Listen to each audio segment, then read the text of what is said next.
Hi, it's Steve Hargadon, and welcome to another featured speaker keynote for the Tiny House Summit. Andrew Heben's here. Andrew's the author of this incredible book, Tent City Urbanism. Welcome, Andrew. Hi. Super glad you could do this. You're Yeah, thanks for having me. combining two of my most passionate interests, alternative housing, small scale living, and homelessness. And really just a treat to find out about you and then to read the book. Yeah, well, thank you. Okay, so the book surprised me by virtue of the history that it has, the story of how we got to this place, both of larger homes and of not having suitable housing for those sort of at the bottom tier. So are you willing to go through some of that history and describe it?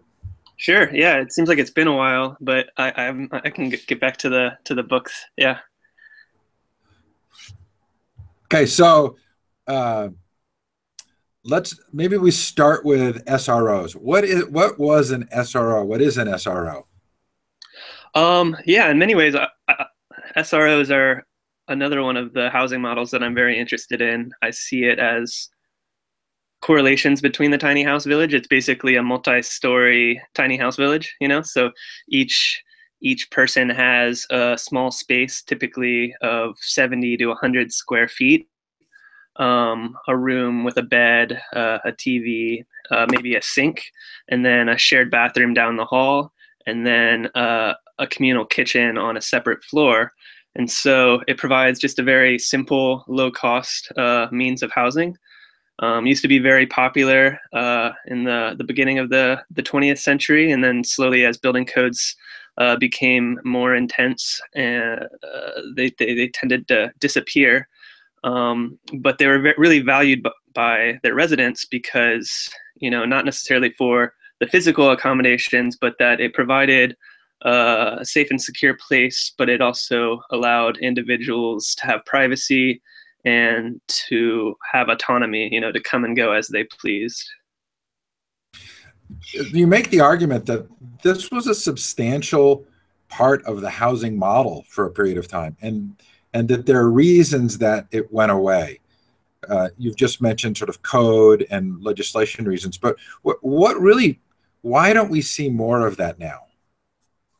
I think you're seeing a resurgence in interest in them, but I think we've reached a point where we have building codes that make it, and land use codes that make it difficult. I think, there was some concerted efforts to make people think that it was a poor housing model, and that it resulted in, the congregation of people in a lower class that, resulted in undesirable environments. But if you read some of the history of these places that actually interview the residents, you'll find that that wasn't true. And there's actually pretty close-knit communities in a lot of these. And it wasn't until there was some intervention in these places where, after, for example, in the 80s, when there was a deinstitution of a lot of people with mental health issues that were put out onto the street, a lot of those people came and were in these places, and they had turnovers in management that made them kind of poorer places to live. But um, I think the examples in the early 20th century show how they can be an effective and cost-effective model. Okay, so tell me if I read it correctly. And I got Yeah. the impression that there were some interests here, some of which were for trying to help make sure that people were living in safety. Right. May also have been some financial interest, and the two combined to kind of get rid of a tier of housing um, that meant that our lowest cost housing to provide for those who wanted or needed minimal housing basically became middle class standards. So Sure. you get rid of this whole tier of housing that was very acceptable to a lot of people, um, both with good intentions and maybe with self-interested intentions. And now I think you quote in the book that there may be places where it costs a couple of $100,000 to build the lowest level of housing for Yeah, so someone.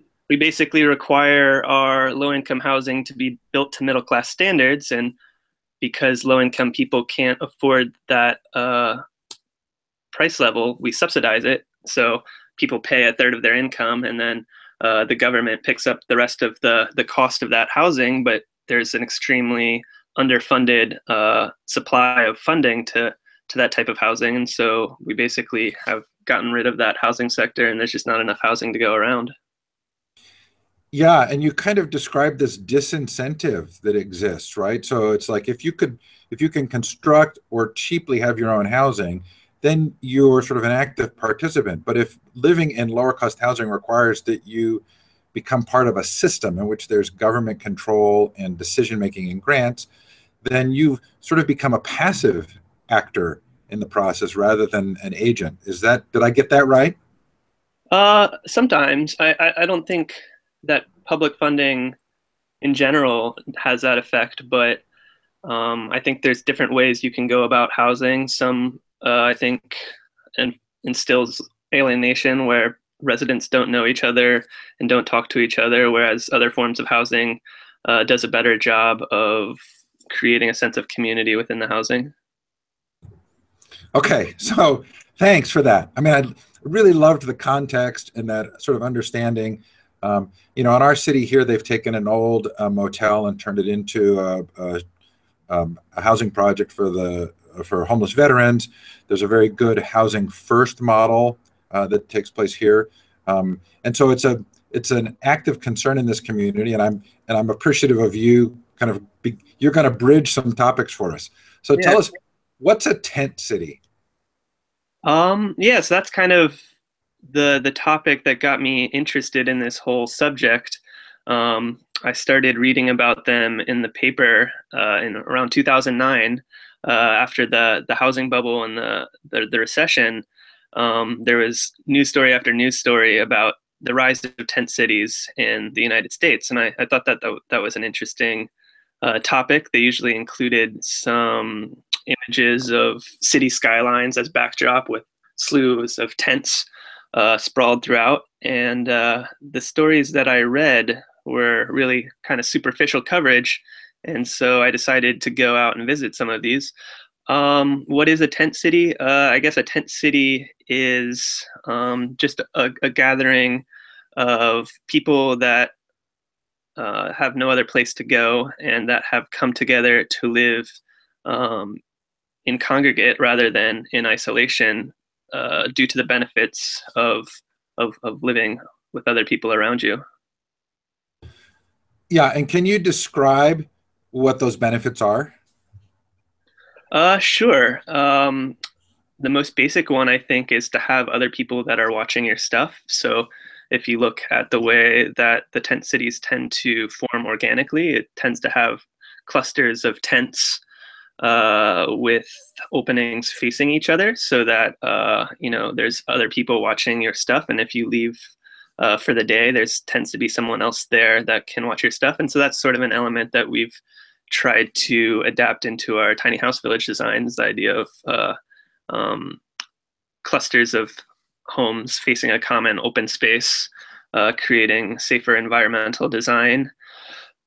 Um, and then, yeah, people in general, I think, just talked about the benefits of a sense of belonging, family, community, something that, I think people in regular housing don't experience as much today.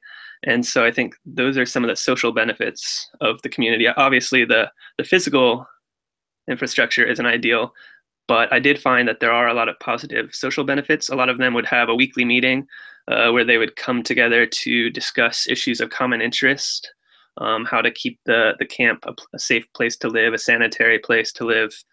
And yeah, I think that's kind of the aspect that a lot of people kind of find strange. They assume a gathering of otherwise homeless people would result in anarchy or crime and violence, but most people want some quality of life, and so they tend to work together to create the best of a bad situation.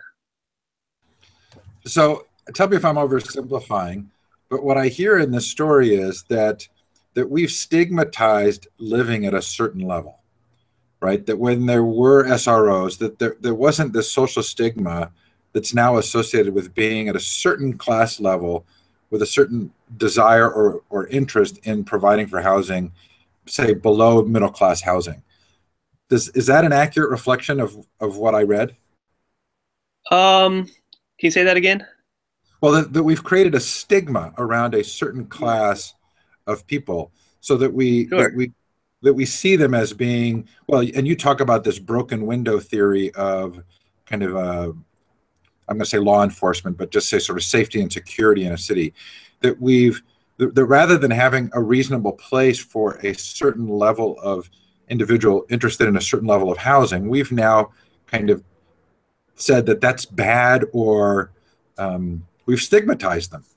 Yeah, and I think it's largely due to real estate interests. So people that own property don't want something less than them next to them. And so we've kind of catered to that interest and basically, yeah, deleted the the bottom sector of our housing sector.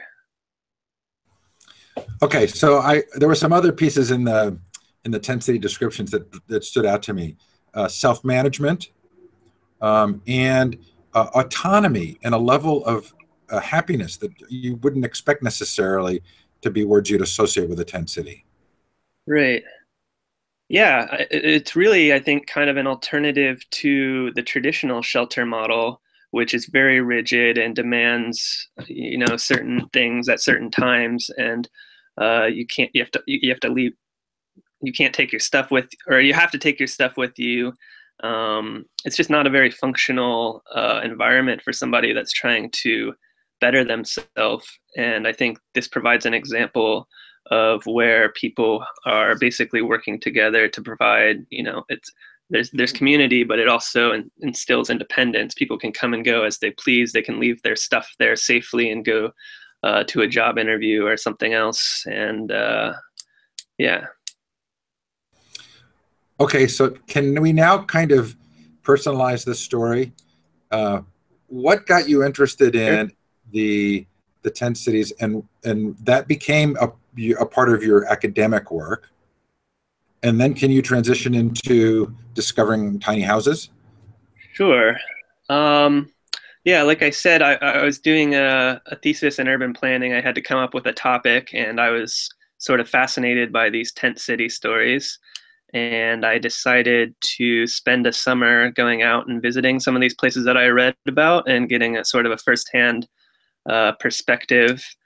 I lived in one for a month in Ann Arbor, Michigan, called Camp Take Notice, and it was just a really inspiring month of my life where I met a lot of great people, and I really felt that sense of belonging that people talk about when they talk about living in a tent community. And yeah, I really found a lot of social benefits.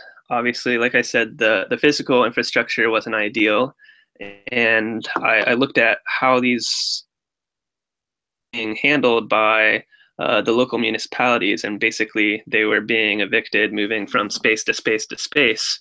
The camp I lived in Ann Arbor, Michigan, was in its sixth location, but what I found was that when you get solidarity amongst residents and they decide to stick together rather than scattering every time they're evicted, it tends to gain a little bit of political traction each time, and eventually you can create a demand for a more permanent solution. And so rather than just evicting these communities that I felt had a lot of social benefits and compared to our more traditional responses to housing, which tend to emphasize individualization and alienation, how can we capture some of these positive social benefits and improve the physical infrastructure? And that was happening at a time that I think the tiny house movement was also gaining a lot of traction in the late 2000s, something that I was aware of as a urban planning student, and it just seemed like a natural alliance of people trying to develop their own communities and sort of in search of legal existence. And if you have legal existence, then why stay in a tent? Why not build up to a tiny house? Okay, and how do all these pieces then tie together? Tell us about Square One Villages. Sure. So that initially started. Um, Basically, I moved to Eugene, Oregon after school. I moved to Portland and then came down to Eugene for a job. And that was in the fall of 2011, at the time that the Occupy movement was taking place. And what you found was that in cities across the country, there were these encampments that formed where a lot of otherwise housed protesters came to live in tents to make a statement around inequality. And I think those places of protest naturally became places of refuge for the unhoused. And in cities across America, I think sort of a situation happened where a lot of people had a similar experience to what I was just talking about in Ann Arbor, maybe a year or two before, where they were suddenly living side by side, the housed and the unhoused, and there was conversations that started to happen that otherwise didn't happen. And a lot of people, when those camps were finally evicted, the housed folks went back to their homes, but the friends they had just made had nowhere else to go. So it resulted in a lot of local initiatives to create more legal places to be for folks that are unhoused. And so in Eugene, when that camp was finally evicted, they estimated there's 200 unhoused folks that were living there, and we had a mayor-appointed task force that resulted in developing new and innovative ways of approaching the issue. And the number one recommendation was to create a safe and secure place to be 24/7, independently managed by a nonprofit organization. And so we formed an advocate group that wanted to follow through on that recommendation. It started out as a very grassroots initiative, and we talked about what should this place to be look like and how should it be managed. It was very much inspired by lessons learned at the Occupy camp, but also some other examples in Seattle and Portland and other places that had been having similar experiences. And that basically, out of that task force came Opportunity Village, which opened in August of 2013. And so that's basically our first project. At the time, we thought maybe that was just going to be our only project, and we called ourselves Opportunity Village Eugene. And would you like me to go into that project a little bit to tell you about Opportunity Village? Oh, yeah, please. Okay. It's basically 30 micro housing units. They're basically detached bedrooms. They were permitted as temporary structures, so they don't have utility hookups to the individual houses, but there are common buildings that provide. There's a common kitchen building, a bathhouse with restrooms, showers, and laundry, and a 30-foot yurt with a pellet stove and computer access, and that's kind of our central meeting space. And then the individual homes, the idea is to provide an improvement from the tent. So you're off the ground, you have insulated walls, you have a lockable door, you have a bed, a place to keep your stuff. We have little individual solar units that provide lighting and a place to charge small devices. And then people use the common buildings for other uses. And so it's just really, again, it's not an ideal housing situation, but it's a drastic improvement from living on the street or even living in a traditional shelter. And we did all that for $100,000 in cash donations. I think that's probably the most impressive part of the project, is that sure, you're not creating these middle class standards, but you're creating drastic improvements for very little bits of money because you're able to harness existing local resources. And I think that's the really exciting thing about this model, and why we're seeing so much interest in communities throughout the country is because people see a tiny house as a scale that they can engage in. And so they see this issue of homelessness and the lack of affordable housing in their community, and they see a tiny house and they think, we can do that. And so they form these groups, and They talk to their local politicians. They talk to local builders, architects, construction companies, and develop these sort of collaborative initiatives that can basically provide a drastic improvement to people's lives. Okay, so let's just make sure we have the dollars right. There, Yeah. uh, there was like 100,000 in cash that you had to raise, right? Right. And then you had material donations. Yeah, we estimated about another $114,000 in in-kind materials and labor, so over half. So probably an actual cash outlay per micro housing unit in the area of $3,000 to $4,000, and then an equivalent amount in donated materials. Yeah, yeah, we can build one of those like they're 8 by 10 structures made out of 4 by 8 panels, and I think you can build one of those for about $2,000 to $2,500. And they're really simple shells, but I think the cool thing is that we've been open for 3 or so years now, and we basically allow people to customize those houses as they want. And it is a transitional mission, so we've had somewhere around 120 people that have lived there, about 35 people at a time.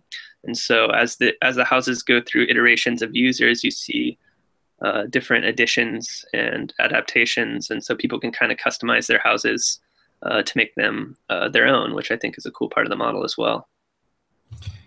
Do you track those who move on, and where are they moving on to? Yeah, we submit a quarterly report to our city that tracks where people are coming from and where people are going. It's a little more difficult to follow up and on the long term where people are going, but we do record where people go to. A lot of people are moving into an apartment, getting a Section 8 voucher, moving in with. We have a lot of people that are able to move in with friends and family after having a period to sort of stabilize their life. And yeah, I think those are the main ones. Uh, but I guess this would be a good segue to our Emerald Village project because we do have a lot of folks that do have part-time income or a fixed income. Older folks that are on SSI, either because of their age or disability. And basically, they're kind of stuck because they can't afford a studio apartment on that income. And basically, their only other option is to get a Section 8 voucher. But the current supply of housing assistance is one in every four people that qualify for housing assistance actually receive it. So, by definition, there's 75% of people aren't receiving assistance. And so we see a lot of people that have some means of income, but they can't really get out of homelessness. So we developed a new model called Emerald Village, and it's based on a similar village concept, but it will be permanent affordable housing for people with low incomes. The houses there will be larger, 160 to 300 square feet. Each one will have a kitchenette and a bathroom. So each house is self-sufficient, built on a permanent foundation and permitted as a permanent dwelling. And those will go for $250 to $350 a month. People will be members of a housing cooperative, so part of that payment goes towards paying operating costs, and $50 of that payment goes into a member share so that people can build a small amount of equity to take with them if and when they choose to move out. And so really what we're trying to do is provide a model that's affordable to someone on a small amount of income. Like I said, a lot of people have SSI, which is about $700 a month, and that's supplemental security income because of a disability or some other similar case. But basically, we're providing these people with not enough income to afford a market rate house, and so basically we're trying to fill that gap by providing a cost-effective alternative. So, of course, location becomes a really significant issue here, right? Sure. How people respond to having these kinds of projects, and then where the city will allow them. So, where are Opportunity Village and Emerald Village located? Yeah, so I think it's been an interesting progression. And I should say there were predecessors to these types of projects, Dignity Village in Portland, Tent City 3 and Tent City 4 in Seattle, which are case studies in my book that kind of informed um, this model. Dignity Village is way out by the Portland airport, very isolated, about an hour bus ride to downtown. Um, our Opportunity Village, which opened in 2013, is also in an industrial area in Eugene, but it's a little closer in. It's close to a bus stop and bikeable to downtown and other services. Um, we originally proposed it in a more central location between a church and a school, and we got some fired up parents that showed up to a meeting at the school and um, didn't want the project there. But I think what that did was that while they didn't want it in that location, I think we sort of built consensus that it did need to be somewhere, and our city council basically directed staff to identify potential sites. And I do think they picked the site, in the light industrial area that would have the least amount of people that would fight it. But it's not a terrible location, and I think it gave us the opportunity to show that the model works. I think, maybe if we started in a location that the spotlight was kind of on us, I think there are people that would probably see it as a failure no matter how well we did. And so I think it gave us sort of an opportunity to show that the model worked. And now with our Emerald Village project, we're moving more into a residential area. We're in the Whitaker neighborhood, which is still sort of a semi industrial area, but it is a very it's kind of an up and coming neighborhood.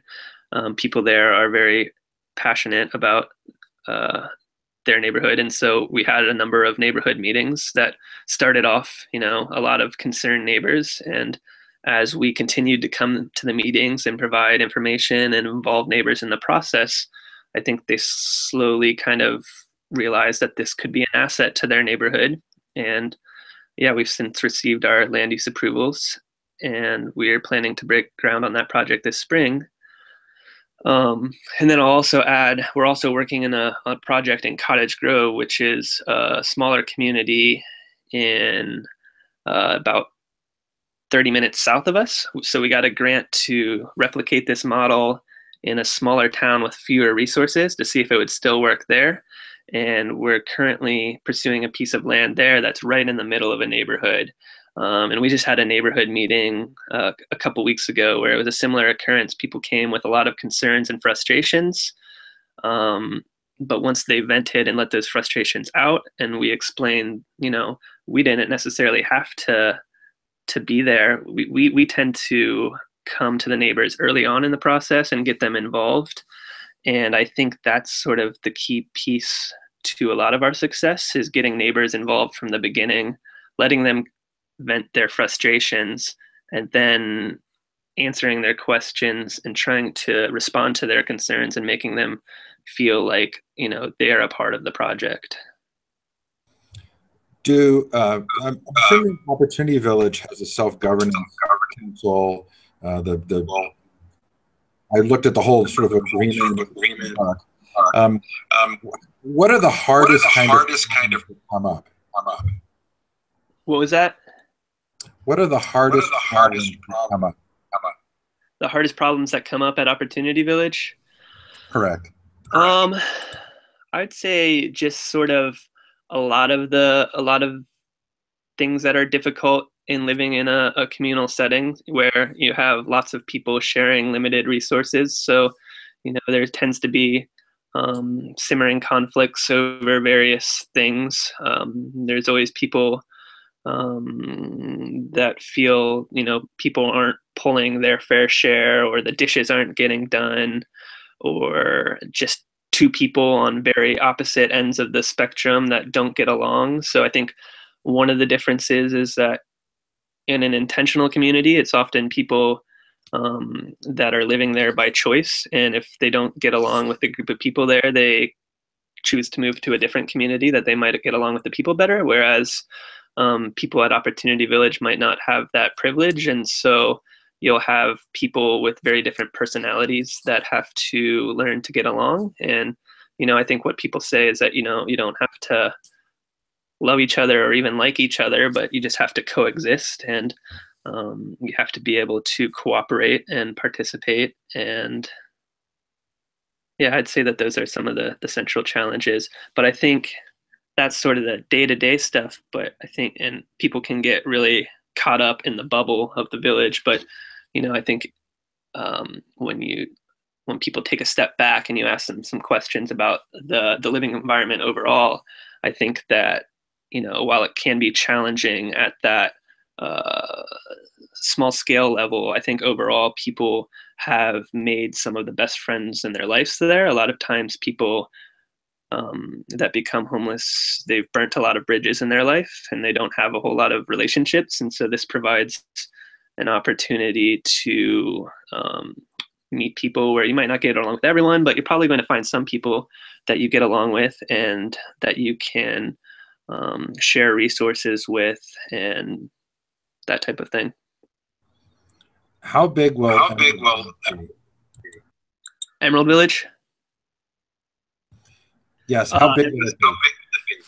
Emerald Village is 22 units, so there'll be 22 units plus a common building, and then there's also going to be two additional units. So it was in actually 5 parcels of land, so there'll be 22 units, and then I'm myself and another person actually bought another one of the parcels of land there um, to help make the costs of the property affordable to the nonprofit. And so I'm also going to build my own small house on that parcel as well as another person that I know. So, yeah. And I'm sorry, I don't know where that started. You're obviously having trouble hearing. Yeah, it's going in and out a little bit all of a sudden. Do you have earbuds? Yeah. That will help.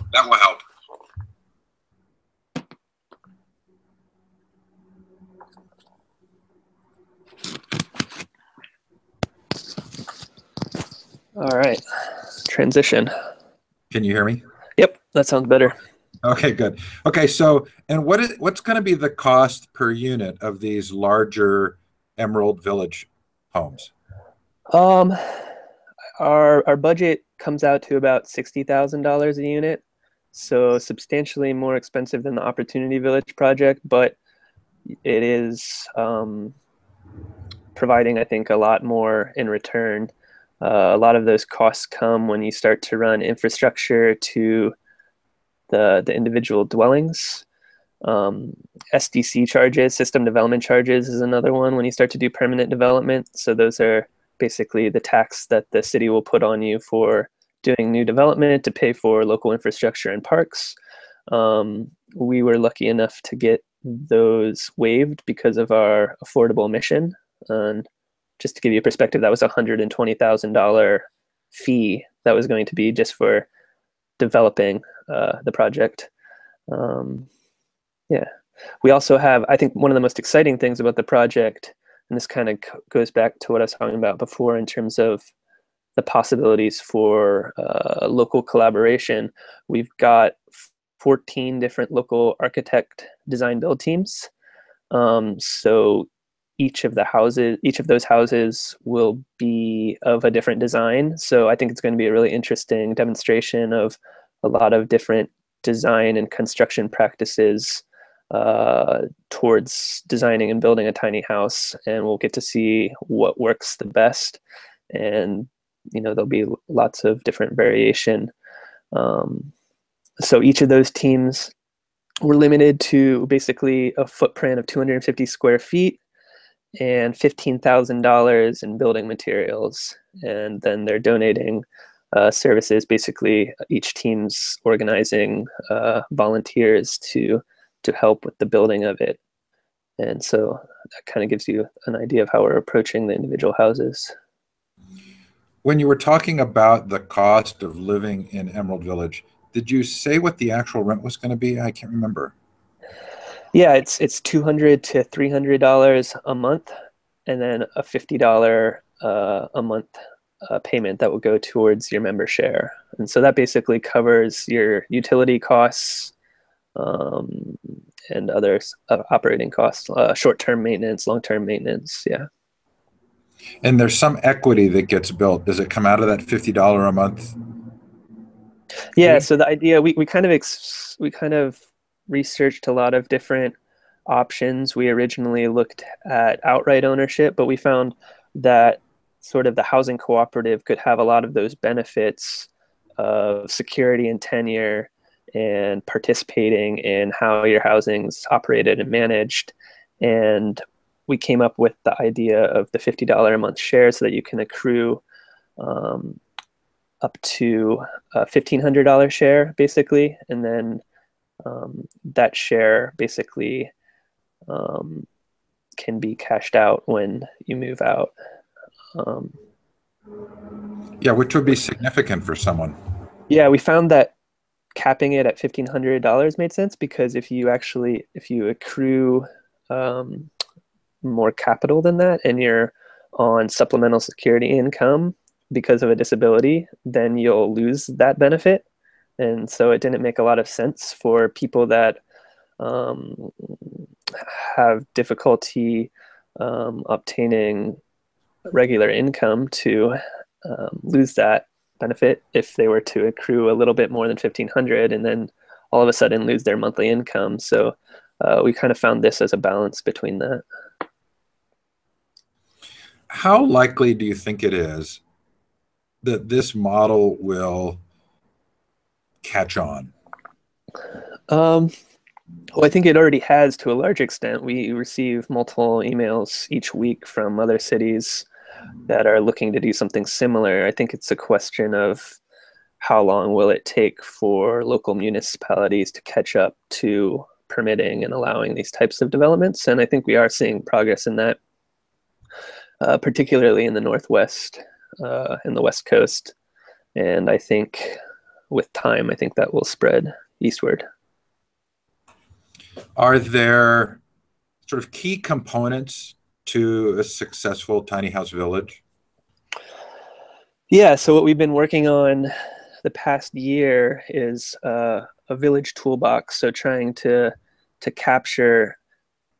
So, like I said, there's all this interest in both of these models from others throughout the country, and we wanted to, rather than sending individual emails and conversations with these people, we wanted to kind of create a shared resource for sort of the core materials for our villages.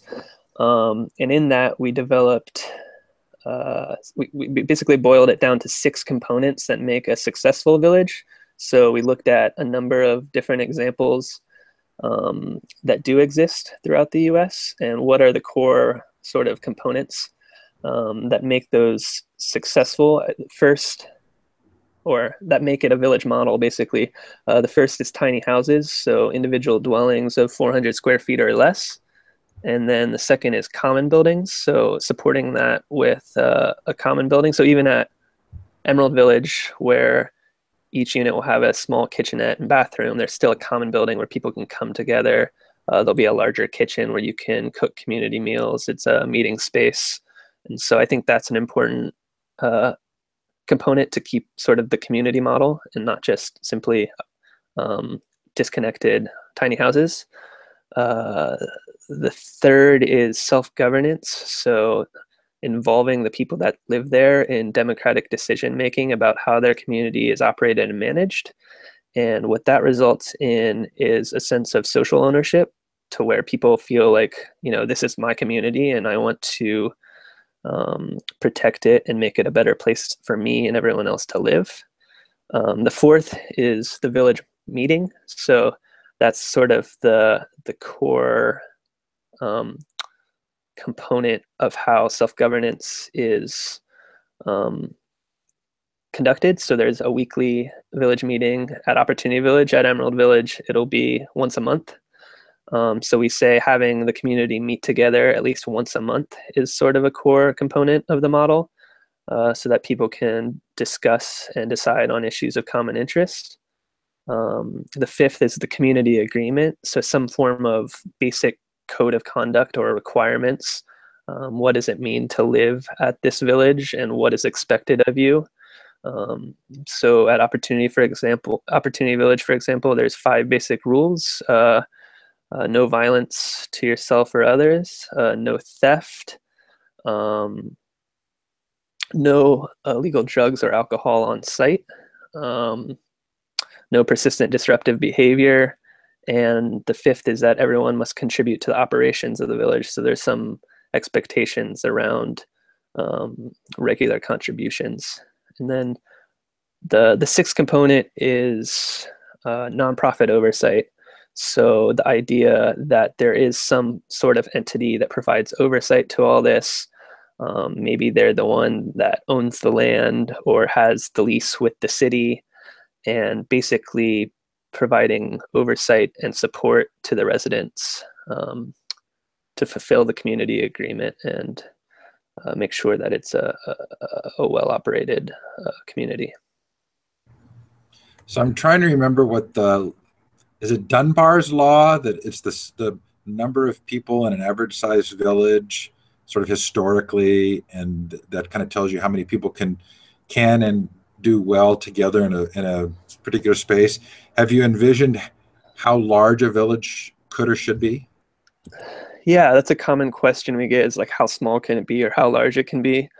I think you can do anything. It just, based on that, you adapt other things. What we found really, though, is maybe like 20 to 40 people is a good number, because particularly if you're going for the self-managed model, it provides enough people hours to manage the facility without it being too big of a toll on any one individual.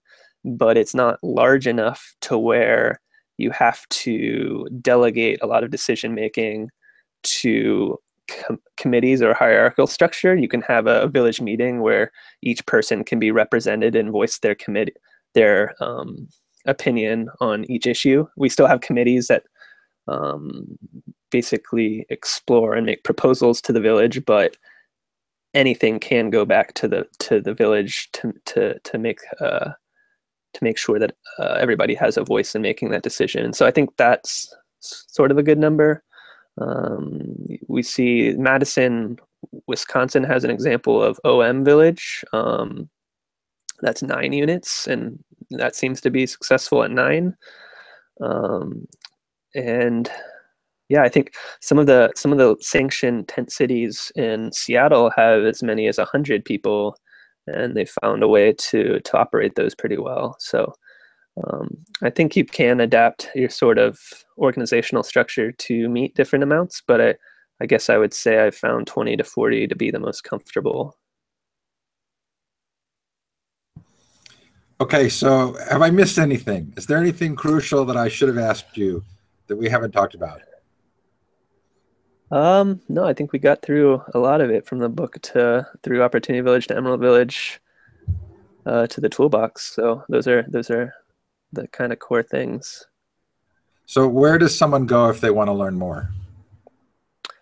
Squareonevillages.org. It's a central space where we're trying to collect a lot of this information about our projects. So you can definitely go there to learn more, see some of the designs of our tiny houses, and yeah. We also have a Facebook group called the Village Collaborative, and yeah, there you go. There's also the Tent City Urbanism book, which I definitely recommend as a starting point if you're interested in doing. I have pretty good discounts on my website at thevillagecollaborative.net, where you can get 10 copies, and a lot of people are doing that and distributing them to their local officials, and other people are interested, as a way to sort of catalyze a local initiative towards starting a similar type of project in their community.